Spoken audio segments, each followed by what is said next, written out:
Okay, on to factoring. Right, factor the polynomial. Okay, here we go. Remember these?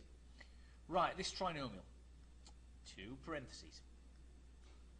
It'll have an x and an x in each one. So when you multiply, you'll get the x squared. Right, what's two numbers that make negative 16 when you multiply that make positive 6 when you add? Positive 8 and negative 2. Positive 8 and negative 2. Okay? 8 times negative 2, negative 16. 8 and negative 2, positive 6. Right, that's it. Question, answer. I'm going to do question 9 before I do question 8. Again. Okay?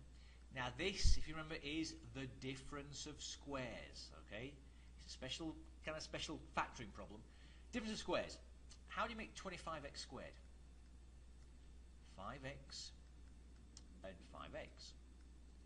Okay? How do you make 9? 3 and 3. Now look, there you go. Look at that. Recognize this.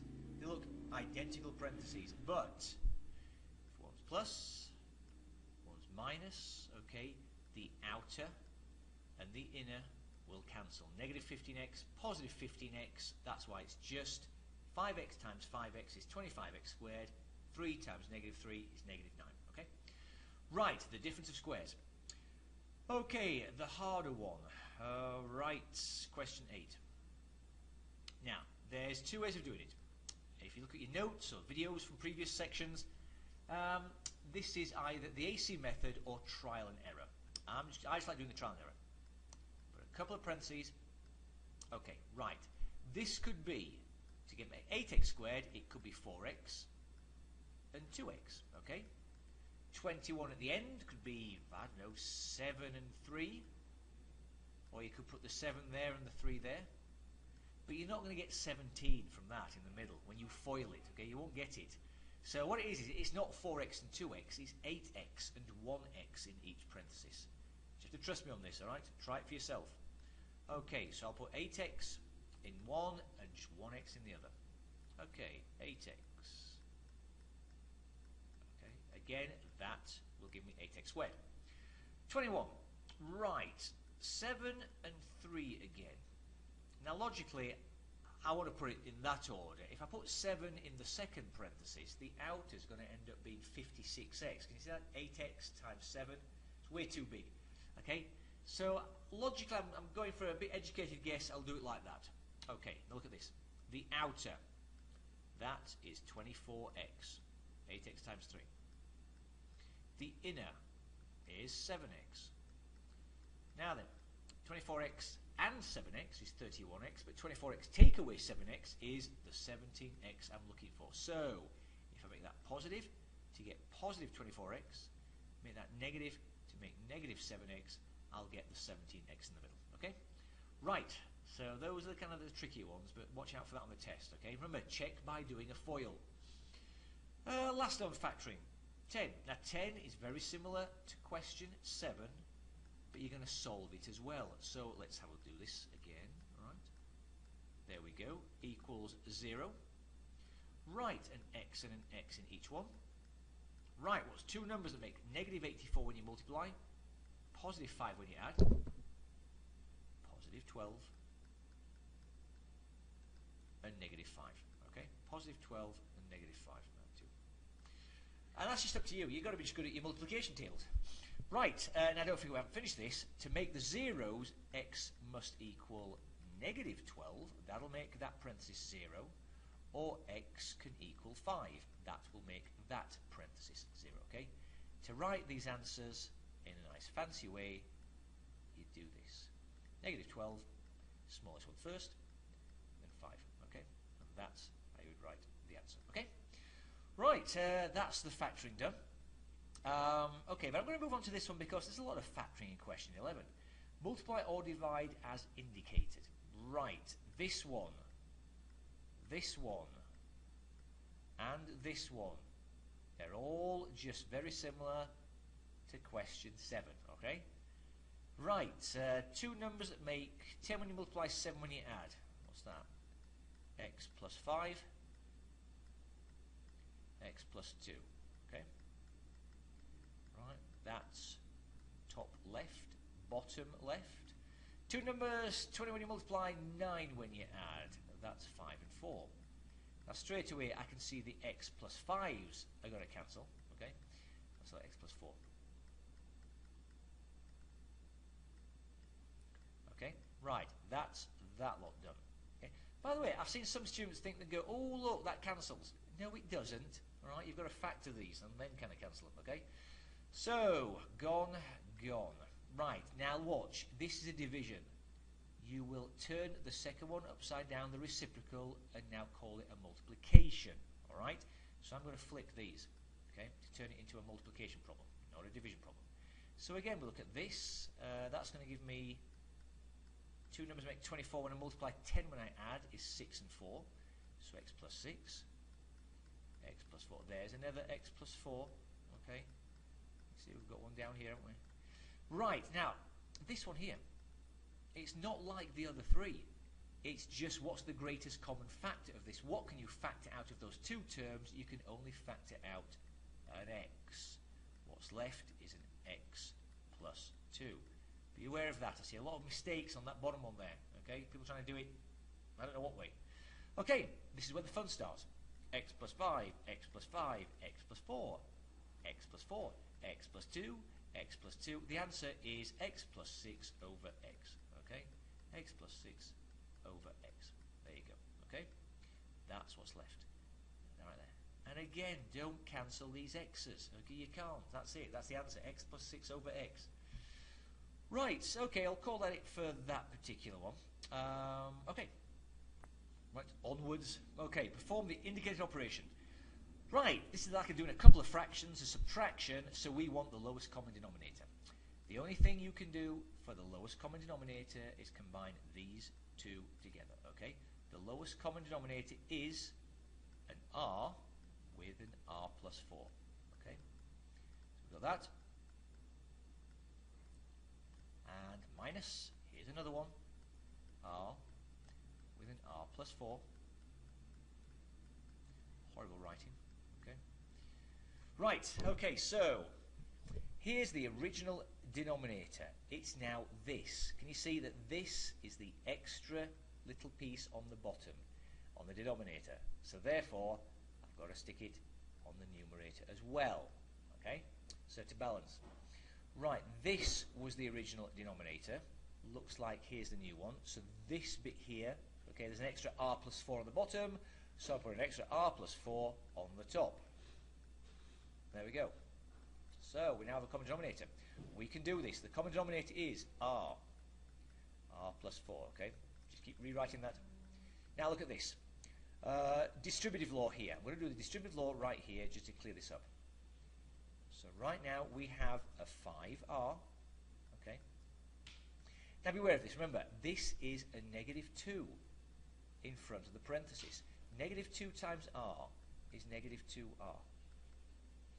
Negative 2 times the 4 is negative 8. Alright? Therefore, I can combine these two things here.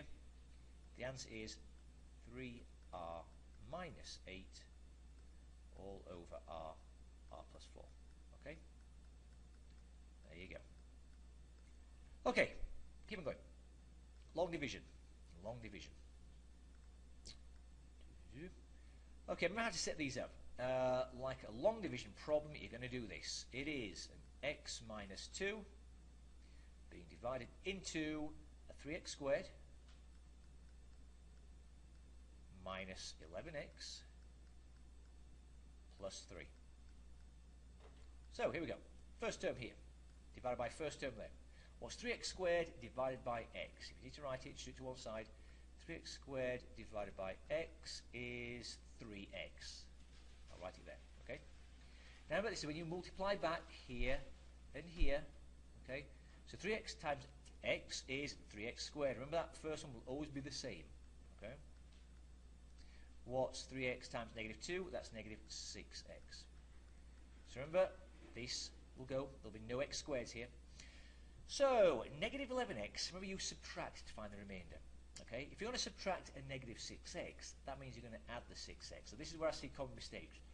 One way of looking at it is this: change the signs and add. I'll say it again: change the signs and add. Right, they've gone. All right, there's no x squared, but look at this. This is definitely negative 5x. Okay? Bring down the last term. That's a 3. So again, first term divided by first term. Negative 5x divided by x is negative 5. Again, when I multiply back with these two, I'll get negative 5x. Again, remember, that'll be repeated. What's negative 5 times negative 2? That's positive 10. When you subtract these two, or change the signs and add, but I'm going to subtract, that's going to leave with a remainder of negative 7. Okay? So 3x minus 5, remainder, here we go, negative 7 over the original divisor, which is x minus 2. It's like saying that's the remainder. Okay? There you go. That's the long division. 14. Let's get some erasing done. Okay, 14. Now, again with this one, I'm going to do it just like I did, well, I'm going to get rid of the denominator. That's what I'm going to do. There's other ways of doing it, because I've realized that if you add 1 over x to both sides, you can do that. I just look at that and go, if I multiply everything by x, all right, the denominators will go. So I think of this. But there's other ways of doing it. Okay, you can just add 1 over x to both sides. If I multiply everything by x, look at this. Okay, this will cancel that one there, so I'll have 29. This needs to be multiplied by that one there, so that's 5x. All right, and this will cancel this one there, so that's minus 1. Okay, if I now add a 1 to both sides, can you see I get 30 equals 5x. If I divide by the number next to the letter, x is going to equal 6, and that's your answer. Okay? Now the reason why I did it that way is I'm also going to do that for this long, kind of harder one, question 15. So with question 15, I'm still going to multiply everything by the lowest common denominator. Okay? Now for this one, you've got to be able to see what the lowest common denominator is. And that means factoring this here. Okay, so x squared minus 25 is a difference of squares. It is x plus 5 times x minus 5. The clue is you've already got these on the left-hand side. Look at that. X plus 5, x minus 5. Okay, so what I'm going to say is, right, I'm going to erase this here. That is not there anymore. It's that. That's my denominator. Okay, so the lowest common denominator is, what can I see? An x plus 5 and an x minus 5. So I just like to write this. I'm going to put an x plus 5, x minus 5 next to all the numerators. I'm going to multiply everything by x plus 5, x minus 5. Okay? So if I do it to the first one, look what's going to cancel here. That one and that one. What I'm left with is the 2 and that x minus 5. Okay? There we go. That's the first term done. If again I multiply this by x plus 5 and an x minus 5, I multiply everything by the lowest common denominator, okay? Then the x minus 5s will go. What I'm left with is 5 times x. Well, let's actually write it down like this first. 5 with an x plus 5. I'll do the distributive law later. And that will equal, now can you see, if I put an x plus 5 and an x minus 5 on the top of this one, if I multiply by it, okay, then all of these will go, okay, you'll just have 13 left. That's it. So that is all you're going to solve. Now if I keep on going with this, let's do the distributive law, okay, 2 times x, 2 times negative 5 is 2x minus 10. 5 times x and 5 times 5 is 5x plus 25. And that all equals 30. Okay? It equals 30. So let's sort some things out. Okay, 2x and 5x is 7x. Remember, just do the things on the same side. Don't try adding and subtracting anything yet. Combine like terms. Negative 10 and 25 is positive 15. That equals 13. That's a 15 there. Okay, 15. Right, you're going to take away 15 from both sides. I'm squeezing it in the bottom here.